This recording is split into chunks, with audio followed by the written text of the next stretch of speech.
Afaan Oromoo.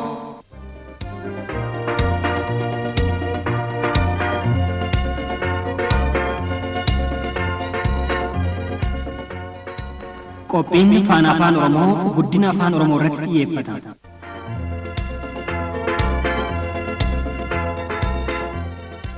Yaadaa fi gaaffiiwwan caqastootaa dhiyeessa. Jechoota irraanfatamaniif dagataman yaadachiisa. Kan naannoo tokkoo walirraa baranna. Afaan Oromoo ittiin gabbifanna. Kan waaltessamanis kan moggaafamanis irratti mari'anna. Hayyoota afaanis keessatti hirmaachifna. Walumaa galatti afaan Oromootiif ittiin faana dhoofna.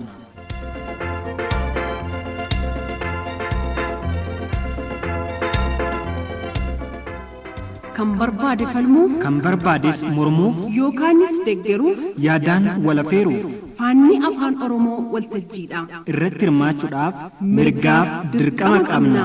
Kanaan wajjin deemna.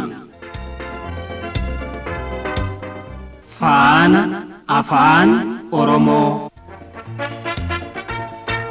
Ashama harka fuunee akkam jirtu kabajamtoota dhaggeeffattoota Faana Broadcasting Corporate jaallattanii filattanii toorri dambalii raadiyoo keessanii saaqamee FBC irra taa'ee nu dhaggeeffachaa kan jirtan yeroo kana qophii Faana afaan Oromoo guyyaarraa qabannee isiniif dhiyaanneerra. Marree qophiin keenya Faana afaan Oromoo kan guyyaa har'aa qabxiilee gurguddoo lamarratti xiyyeeffate isin biraan ga'a. Qabxiin keenya kan jalqabaa afoola waqtii birraa kan qabannee isiniif dhiyaannedha. Qabxii keenya lammataatiin immoo gosootuma afoolaa keessaa ciigoo Oromoo irratti xiyyeeffachuun wantoota isin barsiisan, isin bashannansiisan, isin biraan geenyaa nu waliin turtii gaarii qabaadhaa isiniin jenna. Qabxii keenya jalqabaatiin dhimma afoolaa waqtii birraa waliin wal qabsiisee gaarumaanii hawaasa haasofsiisuudhaan waan qiqindeeffatee qaba itti dhiyaadha.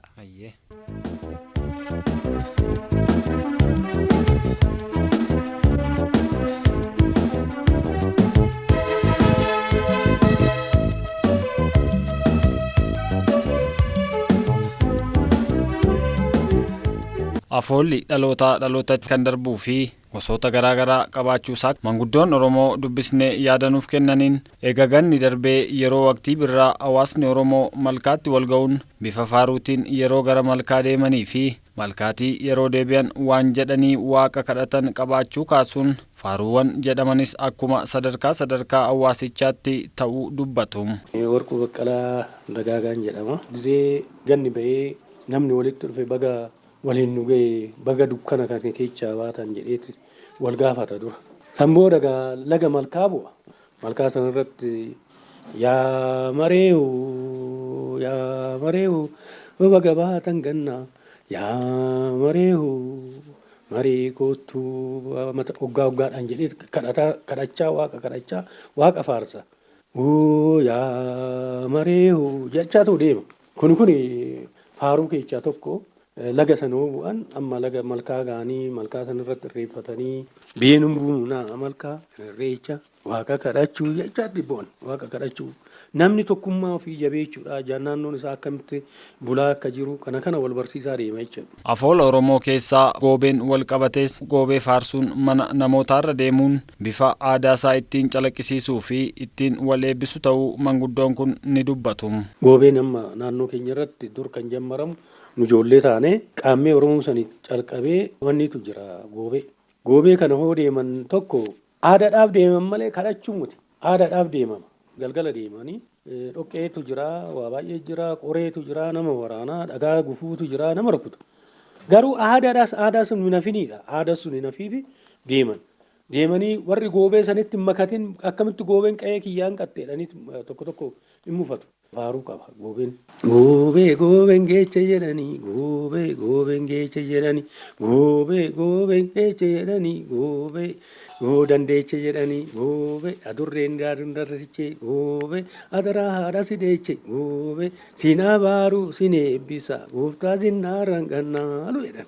Argee qotiyyoo dilbii argee gootaraa dilbii argee qotiyyoo tindii argee gootaraa dilbii. Ya dureessa koo maaloo ya dureessa koo baabarra feng maaloo na dammaqsin ashee kiyyan qotiyyoo tindii maaloo gootaraan dilbii maaloo. Amma gootaraan sun midhaan adda addaa sanyii adda addaa qaba. Gootaroonnis akkanumatti addaan baba'anii jiru. Kana hunda argee jira, kana waaqni sii kennee jira jecha. Waaqayyo sinirraa taa irraafatu ammallee akkamatti dilbii galchaa jecha. Kana jedheeti eebbisa goobeessuun sirna kanaaf aadaa keenyaa ta'eef deemamaa ture. Itti dabaluunis aadaan kun akka itti fufuuf dhaloonni tokko ta'anii waliin hojjechuu fi aadaa abbootii ofii sirriitti beekuudha jechuun dubbatu.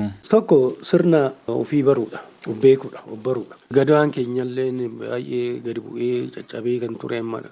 Yoo kana naannoo kanarratti kan bujaaja'e sun ka'ee bujaajee irraa amma reefu ifaa jira.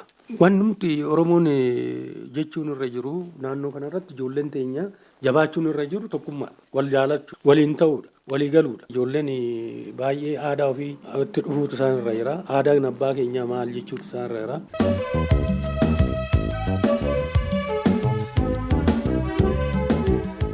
Qaamolee hawaasaa keessaa namni biroon dubbisne gosoota afoolaa keessaa afoolli yeroo birraa jedhamu dargaggootaa fi shamarran gidduutti hariiroo jaalalaa uumuu akka danda'u kaasuun akkasumas hawaasa keessatti namoonni gara jabeeyyiin tokko gara laafummaa akka isaan horataniif gargaara jedhu.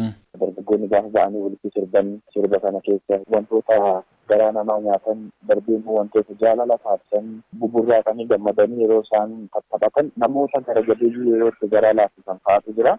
Kana gaafan jedhu fakkeenyaaf yeroo guyyaa masqalaa fudhachuun hin danda'ama. Dargaggoonni ba'anii gaafa sirban kana keessatti immoo namoonni tokko jiru. Uumama namaatti namoonni garaagarummaa qaba akkuma bifti namaa yaadi namaa illee garaagara. Namoonni as keessatti harka gabaabbatan jiru. Afoolli kun faayidaan isaa inni jalqabaa tokko namoota gara jabeeyyii akkasumaan garaa laafuu danda'a. Fakkeenyaaf weellee sanaan dargaggoonni sirbanii garaa isaa nyaatanii gariin immoo otoo qaban kan gara jabaatanii namatti dirmaman jiru.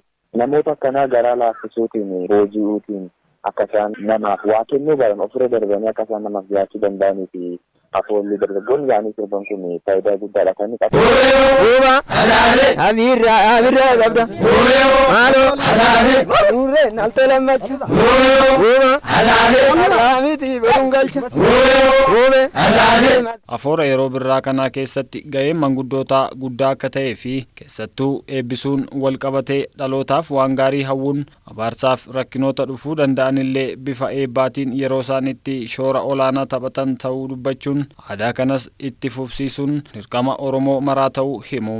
Duratti wantoonni godhaman keessaa tokko gaafa ganama ayyaana sun gaggeeffamutti ni qalama. Qalma qalamu sana keessatti immoo dargaggoota yaamanii maanguddoon akka ollaatti namoota wal bira jiran gosa tokko qofa osoo hin taane dargaggoota ollaa isaanii jiran daa'imman illee haa ta'u namni hangafaa fi guddisuutiin bula waan ta'eef Oromoon maanguddoon daa'imman kana eebbisan gara karaa isaaniitti akka isaan yaa'anii taasifamaa. Afoola yeroo birraatiin wantoota hedduudha kan namarra darbuu danda'u yeroo itti maanguddoonni dhibaafatanii abaarsa karaa biraatiin dhufuu daa'imman irraa akkasuma maatii ta'an irraa biyyarraa yeroo itti abaaranidha. Ammeenyaaf balaa dhufurree maanguddoon namarraa abaaranii daa'imman yeroo nagaa qabaatanidha. Kanaaf duudhaa qabnu ta'ee seena jiru kanatti fayyadamuun dirqama Oromummaati waan ta'eef jabeeffannoo jechuun barbaade.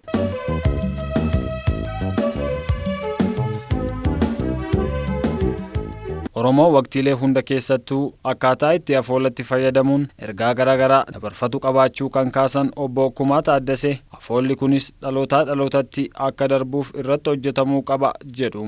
Maaliifin Oromoon aadaa isaa akka hin daganne Oromoon akka afaan isaa guddisuu danda'u kan gannisaa isa gargaarudha waan ta'eef isa kana keessatti waan durii calqabee jedhamu sana waan hojjetamu sana akka inni yaadatu akka inni hin irraanfanne gochuu keessatti wanti hojjetamuu qaba. Kanaaf faayidaan inni qabu dhaloonni keenya abbootiin keenya kanaan dura akaakileen keenya waan isaan hojjechaa turan waan isaan dabarsan kana akka hin dagatamne gochuudhaaf garanattis dabarsuudha dhaloota ammaattis dabarsuudhaaf waan irratti hojjetamuu qabudha. Gama biraatiin afoolli Oromoo akkaataa itti jedhamuu fi waqtii itti jedhamu qaba kan jedhan barsiisaa afaanii kan ta'an barsiisaa Fiqiruu Mokonniini. Gama afoolaatiin egaa Oromoon afoolawwan garaagaraati kan qabu. Afoolli Oromoo kun immoo akkaataa waqtii isaatiin jechuudha kan deemu. Maaliif uummata Oromoo biratti afoola sakamtu waqtii birraa uummata biratti kabajama. Afoola sakamtu immoo uummata biratti waqtii gannaa kabajama kan jiru jira jechuudha. Afoola birraa wajjin wal qabsee keessattuu yoo amma tibba amma jiru kana waqtii amma jiru kana ayyaanota garaagaraa jechuudha kan gaggeeffamu. Tokko goobeen hin kabajama, qaammeen hin kabajama, ayyaanota adda addaa jechuudha kan kabajamu. Afoolawwan yeroo birraa keessaa tokko goobee ta'uu kan kaasan barsiisaa Fiqiruun kunis bifa kadhaa eebbaa fi abaarsaan bakka sadiitti hiramee kan jedhamu ta'uu dubbatu. Goobeen kunis kan kabajamu birraan bari'uuf gaafa jedhamu dargaggoon safara tokko keessa immoo naannaa tokko keessa jiraatan wal waamuudhaan kan taphatanidha jechuudha goobeen kun. Kunis immoo manaa manarra deemuun sirbu jechuudha. Manaa manarra deemuun gaafa sirban baga bacaqii gannaa baatanii booqaa birraa geessan jechuudhaan sirbanii manaa manatti deemuudhaan waan kadhatan qabu jechuudha. Goobeen keessumattiyyuu yeroo sirbamu kana keessatti gosa sadiin jechuudha. Tokkoffaa kan kadhaa jira, inni lammaffaan immoo kan eebbaa jira jechuudha. Inni sadaffaan immoo nama qarshii isaanii kennuu yookiis immoo nama sirriitti isaan keessummeessuu kanallee yeroo isaan itti abaaramti jira waan ta'eef abaarsaa jira jechuudha. Fakkeenyaaf amma yeroo kadhaa goobee kana kadhatan waan isaan jedhanii kadhatan gorsa abbootiin guddanne goobee gooba qaluuf karoorfanne goobee jabbileen dhuftee kara naabanii goobee bofti shaa jedhee bakka qaalixxee waadiinota kee bakka kaafixee goobee bututtuu moofaa rakkanneeti miti goobee baratuu nu oofa goobee maaloo yaadurecha koo goobee maaloo qorri nu fixee goobee jedhameeti kadhatamaa jechuudha.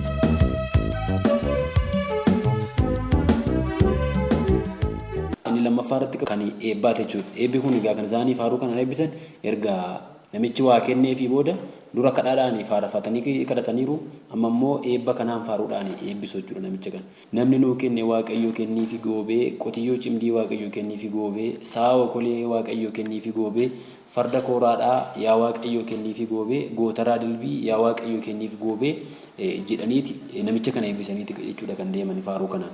Inni sadaffaan immoo namni qarshii isaan hawwachuu danda'a inni kaan abaaruu danda'a inni kaan immoo balbala isaa raari'uu danda'a waan ta'eef nama kanallee yoo hin arrabsu kan isaan ittiin arrabsanis namni nu dhoowwate eessa jirti jedhanii jechuudha kan isaan sirbanii namni dhoowwate eessa jirti jedhu kunoo as jala jirti jechuudha ulee lafatti reebanii ulee qabatanii deemu waan ta'eef namni dhoowwate eessa jirti jedhu kunoo as jala jirti ulee lafatti reebanii jechuudha miila isaanii jalatti kunoo as jala jirti jedhama. Reeffa ishee kunoo as jala kaa'e kunoo as jala keenya jechuun abaaranii abaarsaanii kanaan namicha kana arrabsu jechuudha.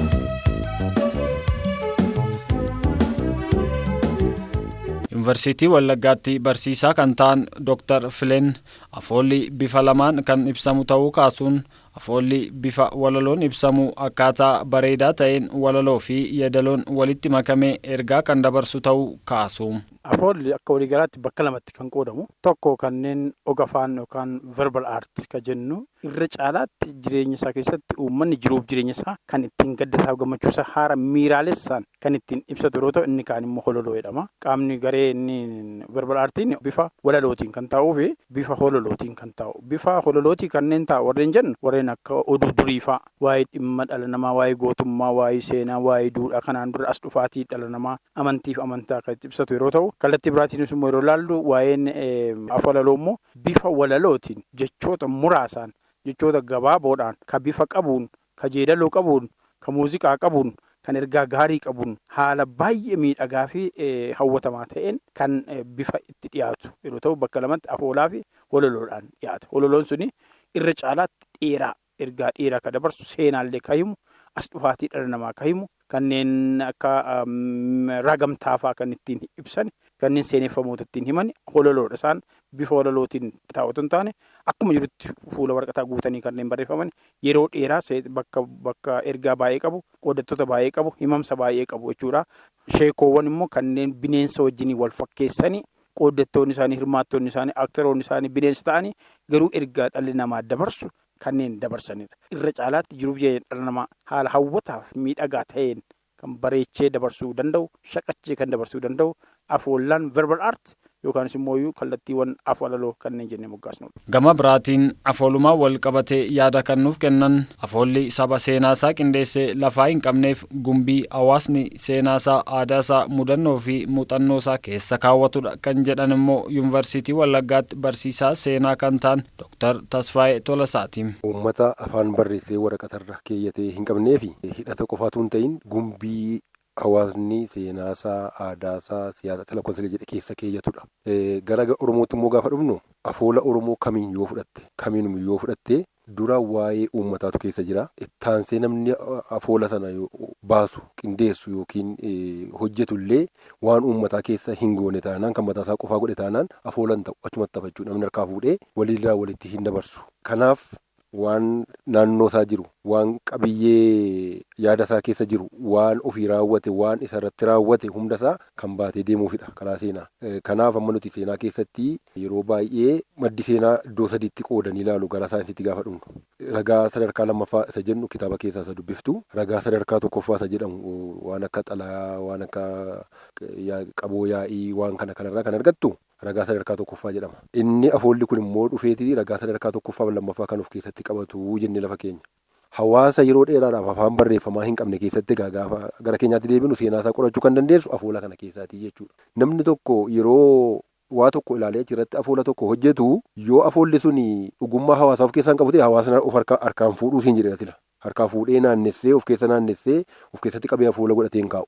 Nama hedduudhaan madaalamee dhugummaansaa, artummaansaa, mi'aansaa illee nama hedduudhaan madaalamee hawaasni fudhatee afoola godhata. Hawaasni fudhatee irratti walii galee afoola godhate jechuun carraan inni soba ta'uusaa illee gadi bu'aa ta'a jechuudha.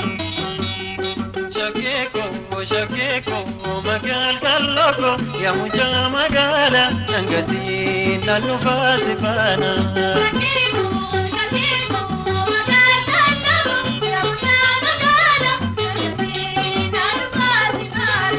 Shakeeko magaalaa yaa mucaa magaala nangatii naannoo faasifaana.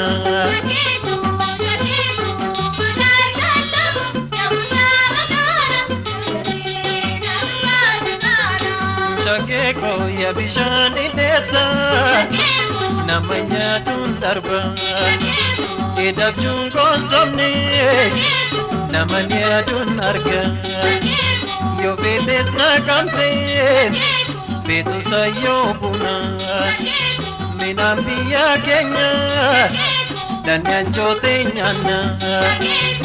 Shakeeko magaalaa yaa mucaa magaala nangatii naannoo faasifaana.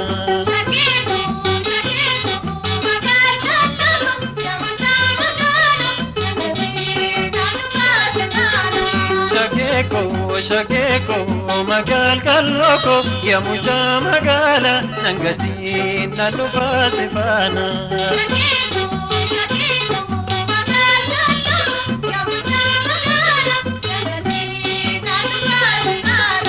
Shakeeko bareedii lalloftu karaa kooniin baatu bulluqoo jaalala maafnatti nuwwiftu yaa bishaan dheessa nama nyaatuun darba edabjuun koonsomne nama nyaaduun arga.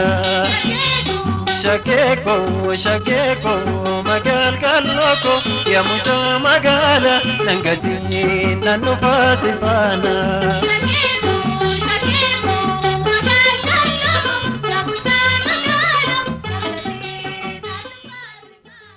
Walitti deebinee jirra kabajamtoota dhaggeeffattoota keenya. Egaa sirba tokko boodaadha kan walitti deebinee afoola afaan Oromoo keenya lammeeffaatiin immoo ciigoo kan ilaallu ta'a gaaroma. Mana haadhaa moo mana nyaataa buluu wayya jennaan mana haadhaa buluu wayya jedhe. Mee handhuuraan yookaan immoo dubbiin dachaa ciigoo kanaa maalidha? Hayyee egaa handhuuraan dubbii kanaa mana haadhaa moo mana nyaataa kan jedhu ta'a. Ifaan yookaan immoo mul'ataan ciigoo kanaa soorgoo isaa jechuudha. Mana aayyoo ofii moo mana nyaati itti gurguramu buluu wayyaa kan jedhudha ta'a. Mee dhokataan ciigoo kanaa maalidha? Dhokataan ergaa kanaa yookaan sookoonsaa mana nyaataa buluu wayya jechuun mana nyaachaa buluu wayya kan jedhu ta'a jechuudha. Egaa namni mana nyaatu karaa biraatiin immoo egaa mana haadhaa kan jedhu sookoo dubbii kanaa ta'a. Maaliifi mana haadhaa buluu wayya jechuun mana soqaa buluu wayya jechuu kan ta'u ta'a jechuudha. Tole inni biraanii gurbaan saawwan tiksaa oolee beela'ee galee akaayii kadhannaan obboleettiin isaa ilkaan kee haa caccabsu malee akaayii anuusiin akaa obsi jetteen. Mee handhuuraa dubbii kanaa nutti himee tasfaaye. Handhuuraan dubbii kanaa yookaan dubbiin dachaa ciigoo kanaa akaayii anuusiin akaa kan jedhudha. Soorgoon ciigoo kanaa akaayii nyaatamu anuu siif nan akaa yookaan immoo siifan qopheessa kan jedhu ta'a. Sookoon ciigoo kanaa immoo anuusin akaa jechuun aniyyuu siifan tuma jechuudha. Toreegaa ciigoo keenya kan biraa gaafa laallu yaa gurbaa ati dhimma namaa sin qabdu lafuma qottee nyaatta malee jedheen. Mee handhuuraa dubbii ciigoo kanaa nuuf himi. Handhuuraan dubbii ciigoo kanaa yookaan immoo himni dachaasaa lafuma qottee nyaatta kan jedhudha. Hayyee lafuma qottee nyaatta kan jedhuuf soorgoof sookoon isaa soorgoon isaa egaa hojii qonnaatiin bulta yookaan immoo ati qonnaan bulaadha kan jedhu ta'a jechuudha. Sookoon dubbii kanaa yookaan immoo ergaan dhokataasaa biyyoo nyaatta jechuudha. Tole gama cigoo keenya ka biraatti gaafa ceenu immoo qotisa qotamu keessaa meesuman jibbaa kan jedhudha. Handhuuraan yookaan dubbiin dachaa cigoo kanaa maal? Hayyee handhuuraan dubbii yookaan immoo dubbiin dachaa cigoo kanaa meesuman jibba kan jedhu ta'a jechuudha. Soorgoo yookaan ifaan mul'ataan cigoo kanaa meesuun jibbaa jechuudha. Sookoo yookaan dhokataan dubbii cigoo kanaa immoo suman jibbaa jechuudha. Hayyee.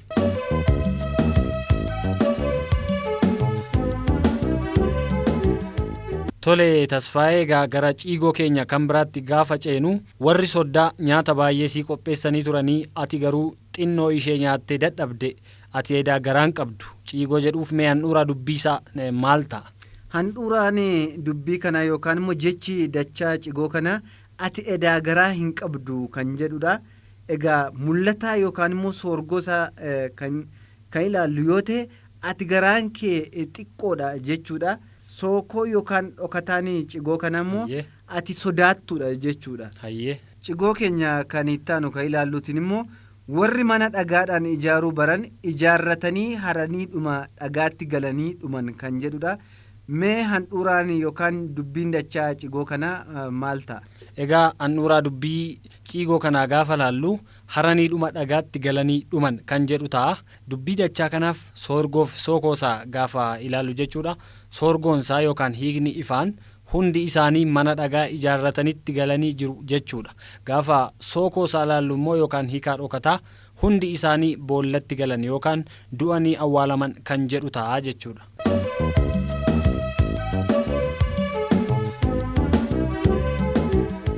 Tole egaa cigoo keenya kan biraatti gaafa darbinu namichi sun beekumsa baay'ee qaba. Sanyii namaa gargar baasee beeka kan jedhuuf egaa handhuuraa dubbii yookaan dubbiin dachaa cigoo kanaa sanyii namaa gargar baasee beeka kan jedhu ta'a. Mee soorgoo yookaan hiika ifaa fi sookoo hiika dhokataa dubbii dachaa kanaa meenuuf himi Tasfaayee? Soorgoon yookaan immoo mul'ataan dubbii dachaa garaagarummaa sanyii tokkoof kaan gidduu jiru sirriitti adda baasee beeka kan jedhu yoo ta'u, dhokataa yookaan immoo sookoon isaa immoo sanyii wal lolchiisee akka isaan addaan ba'an taasisee beeka kan jedhudha.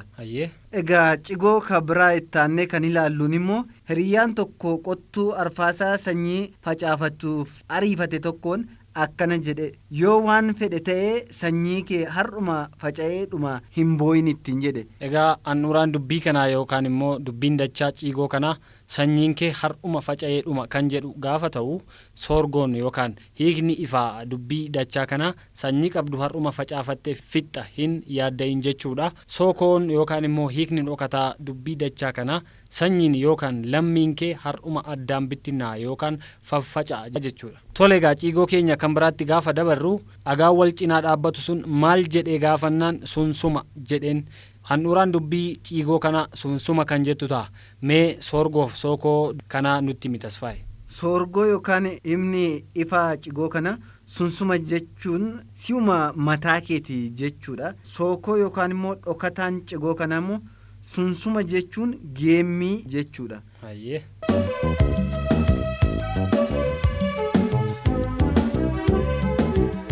Cigoo keenya kan ittaanu keessa haati manaa gabaabeen gaanii guddaatti farsoo naqxee mataadhaan lixxee sochoofti kan jedhudha.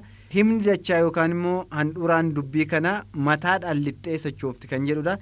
Mee soorgoo fi sookoo cigoo kana nutti himi? Hayyee handhuuraa dubbii mataadhaan lixxee sochoofti jedhuuf soorgoon yookaan hiikaan ifaa isaa mataa ishee gaanii galchitee sochoofti kan jedhu ta'a. Sookoo yookaan immoo hiikni dhokataan isaa machooftee jeeqxi kan jedhu ta'a jechuudha. Hayyeegaa kan biraatti gaafa ceenuu eenyu balleesse jennaan anaaf situ balleesse jedheen. Handhuuraan dubbii yookaan dubbiin dachaa cigoo kanaa anaaf situ balleesse kan jedhu ta'a. Soorgoo fi sookoo isaa mee Tasfaayee nuuf himi? Soorgoon isaa egaa yookaan immoo ifaan isaa akka hubannaa kootti balleessaa kan hojjete si jechuudha. Dhokataa isaa kan ilaallu yookaan immoo sookoo isaa kan ilaallu yoo ta'e lamaan keenyatu balleesse jechuudha. Tole cigoo keenya kan xumuraatiin abbaan ayyaanaa qawwee fudhatee borofa ajjeesuu dhaqe kan jedhudha. Handhuuraan yookaan immoo dubbiin dachaa cigoo kana borofa ajjeesuu kan jedhudha. Sookoo fi soorgoon dubbii dachaa kanaa soorgoon isaa egaa sanyii bineensaa borofa jedhamu ajjeesuu dhaqe kan jedhu ta'a. Sookoo yookaan immoo ergaan dhokataasaa qawweedhaan bor of ajjeesuu dhaqe kan jedhu ta'a jechuudha.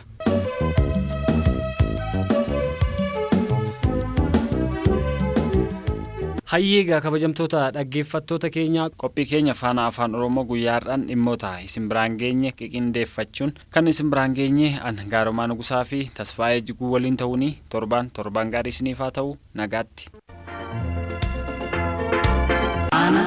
Afaan Oromoo.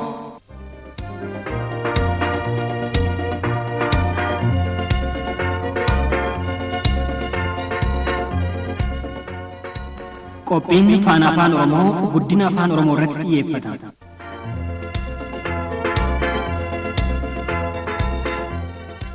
Yaadaa fi gaaffiiwwan caqastootaa dhiyeessa.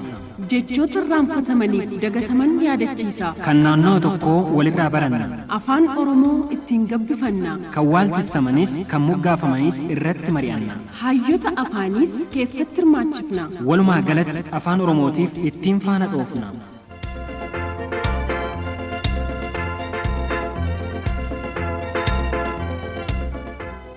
Kan barbaade falmuuf, kan barbaades mormuuf, yookaanis deeggaruuf, yaadaan walaafeeruuf, faanni afaan Oromoo waltajjiidha. irratti hirmaachuudhaaf mirgaaf dirqama qabna. Kanaan wajjin deemna. Faana afaan Oromoo.